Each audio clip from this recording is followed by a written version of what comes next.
আপনি কি স্টুডেন্ট বা স্বল্প বেতনভুক্ত?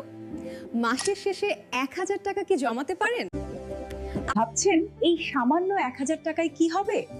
চলুন দেখি এর ম্যাজিক কত দূর যেতে পারে। প্রতি মাসে ১,০০০ টাকার এসআইপি শুরু করুন আর প্রতি বছর সঞ্চয় মাত্র ১০% বাড়িয়ে দিন।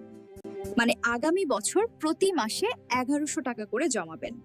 এটাকে বলে স্টেপ আপ এসআইপি। যদি ১৫-১৬% রিটার্ন পান, তবে ১০ বছর পর আপনার ফান্ড হবে প্রায় ৪ লক্ষ টাকা। কিন্তু যদি একই টাকা রেকারিং ডিপোজিটে রাখেন, তবে রিটার্ন হবে মাত্র 2.5 লক্ষের মতো। এখানেই মিউচুয়াল ফান্ড এবং সাধারণ সেভিংসের আসল পার্থক্যটা বোঝা যায়। আর তবে আসল চমক কিন্তু ১০ বছরে নয়, অপেক্ষা করছে দীর্ঘমেয়াদী বিনিয়োগের শেষে। ৩০ বছর পর এই ১,০০০ টাকার সামান্য সঞ্চয় আপনাকে কোটিপতি বানিয়ে দিতে পারে। আর এটাই কম্পাউন্ডিং এর ক্ষমতা। সময় যত বেশি দেবেন, সম্পদ তত বেশি বৃদ্ধি পাবে। প্রতি বছর ১০% সঞ্চয় বাড়ানো আর ধৈর্য রাখাই হলো সাফল্যের আসল গোপন চাবিকাঠি।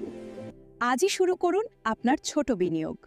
ভবিষ্যৎ আপনাকে বড় উপহার দিতে প্রস্তুত। ভিডিওটি ইনফরমেটিভ মনে হলে লাইক করুন এবং সাবস্ক্রাইব করতে ভুলবেন না। ভালো থাকবেন। নমস্কার।